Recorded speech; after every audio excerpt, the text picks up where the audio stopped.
हमारा टॉपिक है अंतरराज्यीय परिषद। ओके, इसके बारे में बात करेंगे जो कि केंद्र राज्य संबंधों में महत्वपूर्ण भूमिका निभाती है।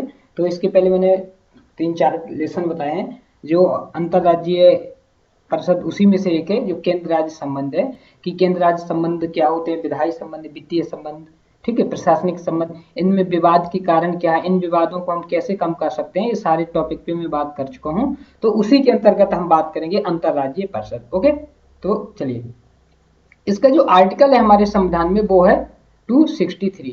ये आर्टिकल है 263 में बताया गया है कि एक अंतरराज्यीय परिषद की स्थापना होगी जो केंद्र और राज्यों के बीच समन्वय स्थापित करने के उद्देश्य से गठन करेगी। यानी केंद्र और राज्यों के जो, जैसे कि आपको पता है, जो मैंने विधायी संबंध में बताया था कि केंद्र सूची के विषय में कानून केंद्र बनाता है, राज्य सूची के विषय में कानून राज्य बनाता है, ठीक है। यानी सब संघीय व्यवस्था में हर चीज बटी है केंद्र राज्य में, लेकिन फिर भी बहुत सारे ऐसे मुद्दे होते हैं जो केंद्र राज्य विवाद का कारण बन जाते हैं। तो यदि ऐसी कोई संस्था, ऐसा कोई आयोग नहीं होगा कि इन जो विवाद उत्पन्न हो रहे हैं इनको सुलझाया जाए, विचार विमर्श किया जाए, तो ये विवाद कभी सुलझेंगे नहीं। और यदि सुलझेंगे नहीं तो केंद्र का सहयोग राज्य नहीं करेंगे और राज्यों की मांगों को केंद्र पूरा नहीं करेगा। तो कभी जब जब इस तरह से मामला चलेगा तो कोई भी योजना या कल्याणकारी राज्य की अवधारणा कभी भी हमारे यहाँ सफल नहीं होगी। इन्हीं सब की समस्या के समाधान के लिए केंद्र राज्यों के विवादों को सुलझाने के लिए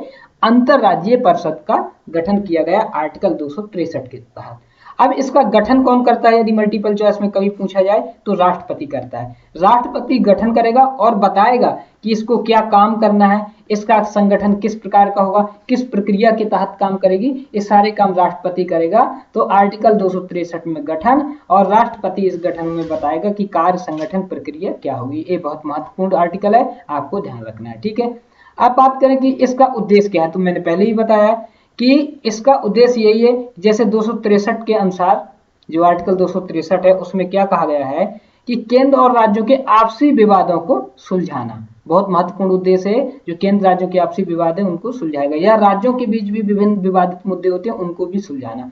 राज्यों के समान हित के मुद्दों के लिए उचित कार्य योजना, जैसे बहुत सारे राज्य जो आपसी, उनके कुछ ऐसे मुद्दे होते हैं जो आपसी मुद्दों की वजह से वो उलझे रहते हैं, तो उनको क्या करेगी, उचित डायरेक्शन देगी, उनको तरीका बताएगी, उनको सुलझाएगी, उनको समन्वय बनवाएगी। इसका एक काम है सहमति कायम करवाना, इस तरह से बातचीत के माध्यम से, विमर्श के द्वारा सहमति करवाना, चाहे केंद्र राज्यों के बीच हो चाहे विभिन्न राज्यों के बीच हो। इस उद्देश्य से 263 में इस परिषद की स्थापना की गई है, जो कि आपको ध्यान रखना है। अब एक महत्वपूर्ण नोट मैंने यहाँ पे दिया है कि 1990 में सरकारिया आयोग की सिफारिशों से, ये नाम याद रखना, सरकारिया आयोग की सिफारिशों के तहत जनता दल सरकार ने एक अध्यादेश के माध्यम से अंतरराज्यीय परिषद का गठन किया था। तो ये ध्यान रखना है कि जो 263 में अंतरराज्यीय परिषद है किसकी सहयोग सिफारिश से, तो सरकारिया। और सरकारिया आयोग केंद्र राज्य संबंधों में बहुत महत्वपूर्ण है और बहुत एग्जामों में आ चुका है, प्री में तो आता ही है, चाहे किसी भी स्टेट का एग्जाम दे रहे हो आप, कोई भी एग्जाम दे रहे हो, छोटा बड़ा जैसा भी एग्जाम है,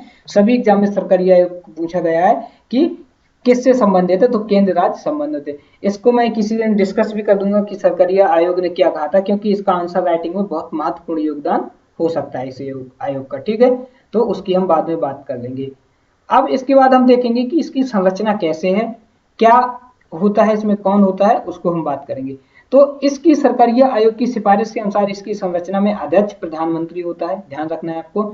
इसमें सभी राज्यों के मुख्यमंत्री होते हैं, सीएम होते हैं, और केंद्र शासित प्रदेश में जहां मुख्यमंत्री हैं वो भी मुख्यमंत्री शामिल होंगे। लेकिन कुछ केंद्र शासित प्रदेश ऐसे हैं जहां मुख्यमंत्री नहीं होता, वहां एलजी बोल सकते हैं, या वहां का प्रशासक इसमें शामिल होगा। यानी जहां जहां मुख्यमंत्री है वो मुख्यमंत्री, और जहां मुख्यमंत्री केंद्र शासित प्रदेशों में जैसे दिल्ली, पुदुचेरी और जम्मू कश्मीर को छोड़ के क्या है, मुख्यमंत्री नहीं होते केंद्र शासित में, तो वहां के प्रशासक होते हैं जिनको सेंट्रल गवर्नमेंट नियुक्त करती है, तो वो प्रशासक इसमें शामिल रहेंगे। 6 कैबिनेट स्तर के मंत्री शामिल होंगे। साथ ही ऐसा यदि कोई राज्य है यहाँ 356 के तहत आपात लागू है, राष्ट्रपति शासन लागू है, तो ऐसे राज्य का राज्यपाल इसमें शामिल होगा। तो ये आपको ध्यान रखना है। और राष्ट्रीय आपात 352, राज्यपाल शासन 356, ये सब क्या होता है, इनके बारे में मैं डिटेल से डिस्कशन कर चुका हूँ, आप पीछे लेसन में जाइए, जरूर देखिए उसको, ठीक है। तो ये सब आपको याद रखना है। इसके बाद हम बात करें कि जो ये परिषद है इसकी कार्य क्या है, यानी सरकारी आयोग की सिफारिश के अनुसार गठन हो गया, देख लिया, अध्यक्ष हो गया, सदस्य हो गए, अब इसकी कार्य क्या है, कौन से काम करती है, तो ये विवादों को सुलझाती है, सलाह देती है, यानी विवादों की जांच करेगी, जो केंद्र और राज्यों के बीच विभिन्न विवाद है या राज्यों के बीच जो विभिन्न विवाद हैं उनकी जांच करेगी, जांच करने के बाद फिर उचित सलाह देगी कि कैसे इनका समाधान हो सकता है, कैसे इन विवादों को बाहर निकला जा सकता है। विभिन्न राज्यों के समान हितों से संबंधित विषयों की जांच और उन पर विचार, यानी विभिन्न राज्य एक जैसे हितों को लेकर टकराव की स्थिति में होते हैं तो उनकी जांच करना, उनसे बातचीत करना और फिर विचार विमर्श के माध्यम से उन्हें सुलझाना, ये भी आपको ध्यान रखना है। बेहतर समन्वय की सिफारिश करना, कैसे केंद्र और राज्यों के बीच या विभिन्न राज्यों के बीच समन्वय को प्रोत्साहित किया जा सकता है, ऐसे तरीके बताएगी, ये भी बहुत महत्वपूर्ण योगदान है, ताकि केंद्र और राज्यों के बीच संघर्ष या टकराव की स्थिति कम हो और कल्याणकारी राज्य की अवधारणा को प्राप्त किया जा सके।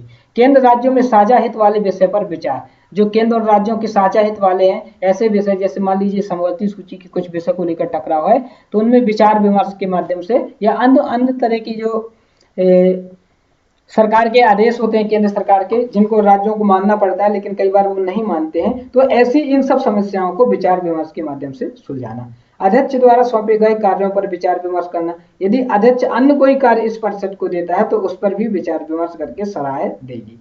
और लास्ट में यदि हम बात करें तो ये जो निकाय इस परिषद है ना, ये सिफारिश करने वाली यानी सलाहकारी परिषद, संवैधानिक निकाय है, इसका काम है सलाह देना, तो इसलिए इसकी सिफारिशों को सरकार मानने के लिए बाध्यकारी नहीं है, ये बात आपको ध्यान रखना है। तो यदि हम इस परिषद के बारे में बात करें कि अभी तक यहाँ तक ये अपने कार्यों में कहाँ तक सफल हुई है, यानी जो सिफारिश करने की इसकी प्रक्रिया है जो अभी तक इसने किया, कहाँ तक सफलता मिली है इसको, उसके बारे में यदि हम बात करें तो अंतरराज्यीय परिषद के कार्यों का मूल्यांकन के अंतर्गत आएगा सहकारी संघवाद को प्रोत्साहन देना। ये बहुत महत्वपूर्ण पॉइंट है, आपको याद रखना है कि सहकारी संघवाद को प्रोत्साहन देगी। केंद्र राज्यों के बीच संबंधों में पैदा हुए अंतरालों को कम करने का प्रयास, बहुत महत्वपूर्ण है कि केंद्र राज्य के बीच जो संबंध है उनमें जो गैप पैदा हो गया है उनको कम करने के में इसने बहुत क्यों, यदि टकराव होगा, कोई समझौता नहीं कराएगा तो वो टकराव तो आगे भी लगातार बढ़ते जाएगा ना, तो इन्हीं टकरावों को कम करने के लिए, ताकि ये गैप आगे ना बढ़े और गतिरोध जो केंद्र और राज्यों के बीच है वो गतिरोध खत्म हो जाए और दोनों मिलजुल के काम करें तो देश के हित में होगा, राज्य सशक्त होंगे, और यदि राज्य सशक्त होगा तो देश अपने आप सशक्त होगा। तो क्या होगा, जो टकराव से जो गैप पैदा हो गए हैं उनको फुल करना। केंद्र और राज्यों के बीच सुरक्षा बल्ब के रूप में परिषद ने अपनी महत्वपूर्ण भूमिका निभाई, यदि कोई टकराव की स्थिति पैदा होती है तो एक सेफ्टी बल्ब के रूप में भी इसने काम किया है, तो ये भी इसकी महत्वपूर्ण भूमिका है। फिर भी यदि थोड़ा सा इसका आलोचना भी करें तो फिर भी इसके निर्णय क्या है, बाध्यकारी नहीं होते। यदि निर्णय बाध्यकारी नहीं होंगे, इसकी बैठकें भी नियमित अंतराल पर नहीं होंगी, तो कहीं ना कहीं इसकी क्षमता का सही उपयोग नहीं हो पाएगा और जिन उद्देश्यों के लिए इसकी स्थापना की गई है उन उद्देश्यों की भी प्राप्ति नहीं हो पाएगी, ये बात आपको ध्यान रखना है। ठीक है, तो इस तरह से कंप्लीट हुआ।